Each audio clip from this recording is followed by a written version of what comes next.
Hey everyone, Urban Fish Keeper here. I hope you're all doing well. In today's video, I'm going to talk about something that's in theme with what this channel is all about, and that's about trying to breed different fish, or what can we keep in limited space. And today I'm going to talk about breeding discus. Now, this is probably one of those controversial ones where there are so many different techniques for breeding discus, and so many people out there that breed and successfully breed. And there's so many different ways on breeding discus. What I'm going to do is I'm going to run you through how I have bred the discus. In particular, because what I attempted to do was to say, can I use smaller tanks? Can I breed a pair of discus? Can I get them to lay?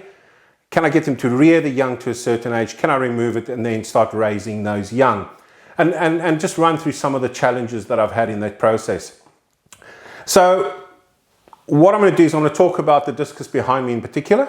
So in here I've got a pair that's currently with eggs and wrigglers at the moment. So hopefully they won't be again too worried, because as I said before, it seems like every time I do something, they want to do spawning. And then next to it is the tank that has got some of their fry, which have grown quite nicely now. And some of them are probably ready to go soon. The other thing, of course, is that I thought I'll do this video now because at some stage in the near future, the discus need to move on, because we've now bred them and we need to try something else and use those tanks because, we have limited space. In this room, effectively, I have two walls that I can use for the fish. The one side is covered in, has reptiles and ants, and the other side has got fish, and then there's the better rack on the one end as well. All right, so let's get started. Now, the first challenge you're going to have is you need a pair of discus. So there's a couple of ways you can do this. Either you go out and you buy a pair from a proven pair. So either an existing breeder is selling one of his pairs, it's a proven pair, they've laid, they've had fry, they've raised the fry, they're reasonably good parents. The other option is you go to a pet store, you notice two cleaning something in a large aquarium where there's a whole lot of discus and they seem to be chasing the others away, and you take the gamble and you go, that looks like a pair, I'll take that. And the other option is what I've done is I bought a whole lot of discus, so about 12 of them. I put them in a bigger aquarium. So I have one other aquarium which I've never mentioned, and that's the one that I have in the house, which is my show tank. And I put the discus in there and I let them do their thing. And once a pair pairs up in there, I pull that pair. And that's what happened in the case of the pair behind me. So that's the process I used. I put a whole lot of discus in a tank, waited for them to pair up. Once they paired up, I pulled them out. Now that doesn't mean they're going to be good parents, or it doesn't mean that once you put it into another aquarium, they're going to settle down. What I found a good method to get them to settle down in a smaller aquarium, which is what I'm using, is to make sure that you fill their new aquarium 100% with the water from the existing aquarium that they're coming from. That's the first thing. Don't move them from one water to another water. Just move them with exactly the water they're in to the other one. And then leave them for a couple of days and just feed them, and don't fiddle too much at the aquarium, the tank that you've moved them into. Now this is where I suppose the controversy starts, because if you speak to discus breeders, and a lot of discus breeders will say to you that at minimum you need a 100-litre cube to breed discus. 100-litre cube is, what's that? It's about a 25-gallon cube aquarium to breed discus. In my case, I'm breeding them in a 60-litre, and it's not filled all the way to the top. So it's probably only about a 54-litre aquarium. So that's not a lot of water for an adult pair of discus. And they're a big pair, they're not tiny at all. And that's what I move them into. So what I do to ensure that I have decent water quality is, one is that the tank was mature and ready for them when I moved them in. So the tank had been running for a while, and I used other fish in the tank to make sure that the bacteria built up and it was filtering okay. Moved those out about 3 or 4 days before I moved them in, did a nice water change. And then left it for another day or so, and then brought them across with all the water from my main aquarium. From a filtration point of view, I use sponge filters only, and that's all I use in there. And from a water change point of view, because it's only about 60 litre tank, I do water changes in that aquarium probably every second day, sometimes only every third day, but normally every second day. And I only use mature water, or aged water, should I say. Now, aged water for me is water that has been standing in a bucket for at least 24 hours. And to that water, I add a product called Safe from Seachem. So if you just have a look here. Okay, that's the product. And I add that, it's the powder one that I use. And I add that to that water, and that water stands, and that's the water I then use for water changes, both on the breeding pair as well as on the fry. Now, from a diet point of view, once they've moved into this tank and I want to get them ready for breeding, I feed twice a day, and I feed either frozen brine shrimp, occasionally small quantities of frozen bloodworm, and I also feed, the majority of their food is a ox heart mix, which I then feed them small amounts. And I don't feed massive amounts when they're in there, a couple of pieces, and that's it. They do occasionally get freeze-dried blackworm as well, but that's not a primary food source. I do that for a while, and I leave, in the tank, as you can see behind me, it's got a breeding cone, and I leave them in there to start doing their thing. Now, with a new pair or a young pair, breeding pair, you may find the first couple of times, all they'll do is lay the eggs, fertilize the eggs. This pair is very good at leaving it for 2 days, day 3 eat. Leave for 2 days, day 3 eat. But eventually it will come right. Now, I've made a couple of mistakes with breeding discus. One of the mistakes was that even I just kept to my every 2 day water change. And that's a problem, because that was half of the issue that I had while they were eating the eggs, is every time I did a water change, that triggered them for spawning again, and then they would go and eat the eggs and want to spawn. So what I do now is once they've spawned, I stop water changes altogether. One or two things happens. They either rear the fry and the fry start eating off them and we get babies, and I don't do any water changes during that phase, or they'll eat the eggs after 2 days. And then on day 3 or day 4, I'll do a normal water change. And a water change for them, every second day is probably about 40%, 30 to 40%. And I'll just do a normal water change. And normally 2 or 3 days after a water change, bang, they'll spawn again. So once they're spawning, they've got there's fry out. The fry start eating off the parents. Once the fry are free swimming, the other challenge I found is that excuse me, the fry are attracted to dark objects. So any of the suckers on your filters, the filter itself, which is very dark, the sponge, the fry seem to be attracted to that. Initially, I thought that was going to be an issue, but the parents seem to stay quite close to the fry, even although they're eating off the suckers, thinking that's possibly the parents. What I then did, and I found worked quite well, is I took a piece of black paper. Just give me a second and I'll just grab it. Just a piece of black paper like this. And I just pasted over the front of the aquarium. Excuse me. What that seemed to do is it seemed to attract the fry to the front of the aquarium, which is just clear glass, but it's got the black cardboard against the glass. And with them coming to the front, there wasn't these little black suckers or the sponge. They then automatically started finding their way onto the parents and then eating off the parents. Now that part of the process is relatively easy, and it goes quite well because the parents do all the work. You feed the parents and then the youngsters eat off the parents. At about a week, 2 weeks, in my case probably around about 2 weeks, I start introducing newly hatched brine shrimp into the tank with the parents. And I use a pipette, fresh rinsed brine shrimp, and I then squirt a bit of that brine shrimp on top of the parents or where the parents are.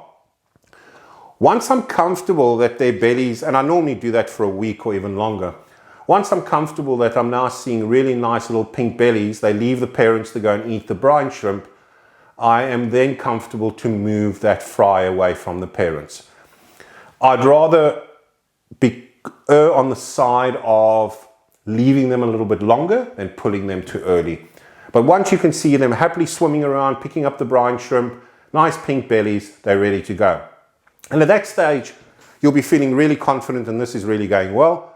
And in my case, you know, I probably moved across, I don't know, I want to say maybe 40, probably about 40 I would think came across into the tank where they're growing at the moment. And again, you know, this grow tank is the same thing. And this may be a challenge for me going forward. I'll probably have to split them soon.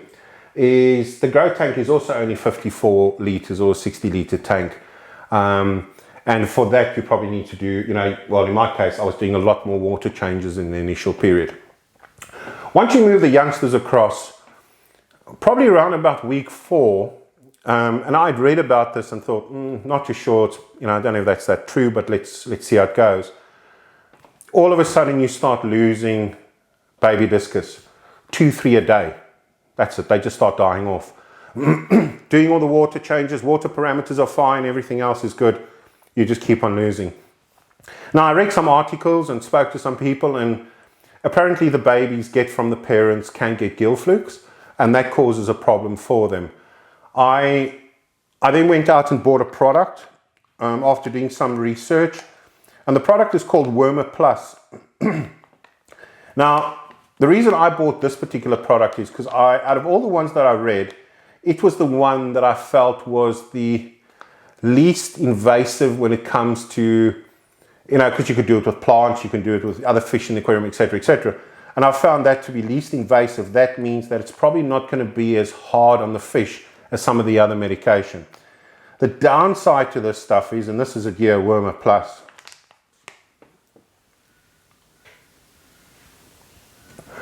The downside to this is that it is damn expensive.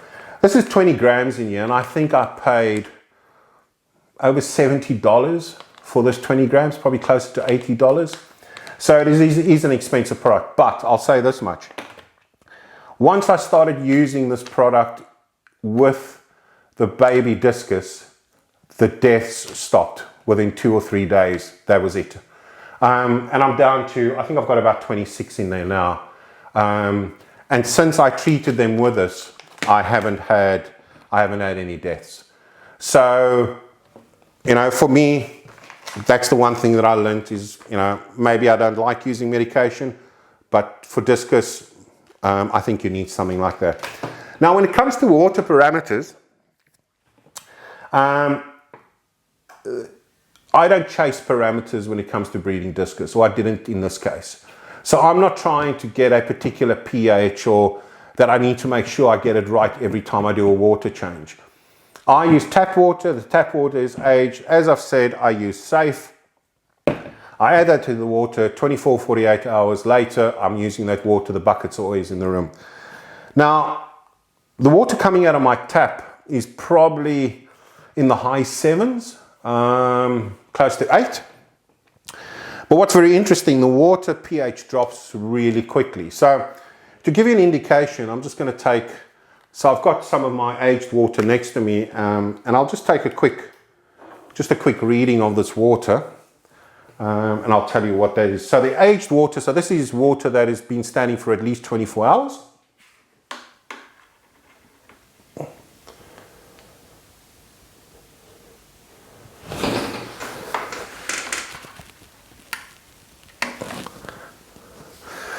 Okay, and it is 6.4.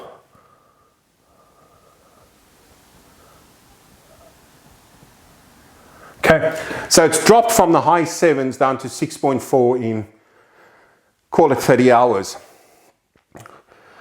Where the challenge does come in is when I'm not changing the water in the discus tank because they've got eggs, and when they've got free swimming fry, I don't fiddle and do water changes until the youngsters are a couple of weeks old, like 2 weeks old, and I can do it without worrying about the parents eating them or wanting to get rid of them so they can spawn again. this tank is now probably, the last time it had a water change is probably, I'd say almost a week, 5-6 days. I siphoned some of that water out there just before I started this video. And I'll take a reading of that water now for you. And you can see where my challenge comes in.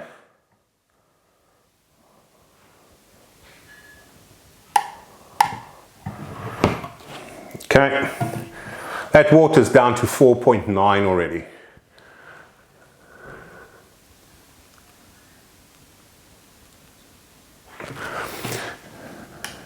So, out of the tap, high 7s, aged water 6.4, water in the tank after almost a week, 4.9.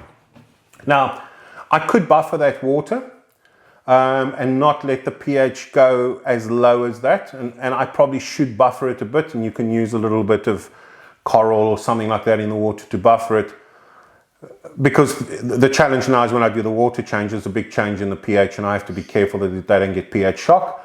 The other thing is, in my case, and look, everything I'm sharing with you is my experience, how I do it. It doesn't make it right, it doesn't make it the best method, it's just how I do it. I prefer the pH to drop. I don't want it to drop too far, but I prefer the pH to drop because it makes the water effectively a little bit more acidic, which means the chances of fungus or anything else on the eggs are a lot less. So I think it gives the eggs a better chance of being successfully hatching if the pH of the tank is a little bit lower. Ongoing health, really, it's just for parents and for youngsters. All I do is use the Wormer Plus diet. I've gone through its oxheart mix, brine shrimp frozen, and a little bit of bloodworm occasionally, a little bit of freeze-dried blackworm occasionally. Water changes every second day, but when there's eggs or there's fry, no water changes until the fry are probably about 2 weeks old. Feeding, don't overfeed. If you're going to try and breed, what I've done here in very small aquariums, half the water volume of a recommended for breeding a pair of discus, overfeeding is going to be your biggest enemy. And discus will eat. I don't want to say they're quite like betters, but discus will eat. If you keep on throwing in something they like, they'll just keep eating. So don't overfeed them. I feed them twice a day and that's it. And when they've got fry around, and I now know I can't do any water changes, I even reduce that amount of food that I give them, really tiny pieces of the beef heart mix, and that's about it, or even some dry pellets. I also feed occasionally the tetra, color tetra dry pellets. Anyway, that's about it. I just wanted to share with you before the discus move on my experience with the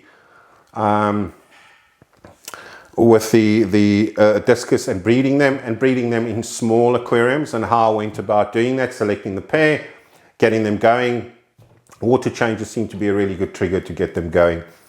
What I'll do is, let me just grab the camera and I will take the camera closer to the tank so you can see the parents or the breeding pair, and you can see the youngsters as well, the fry. Well, they're not fry anymore, they're much bigger than that now.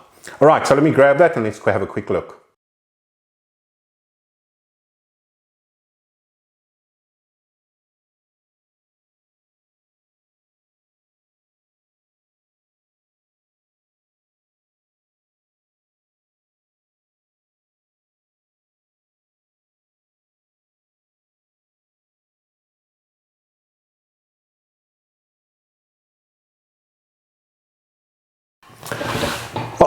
There we go.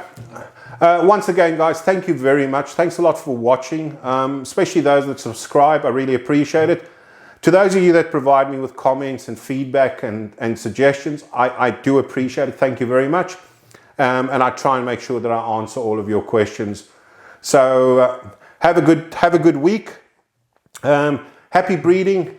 Give it a try. See how it goes. From the Urban Fish Keeper, stay safe. Till next time. Bye.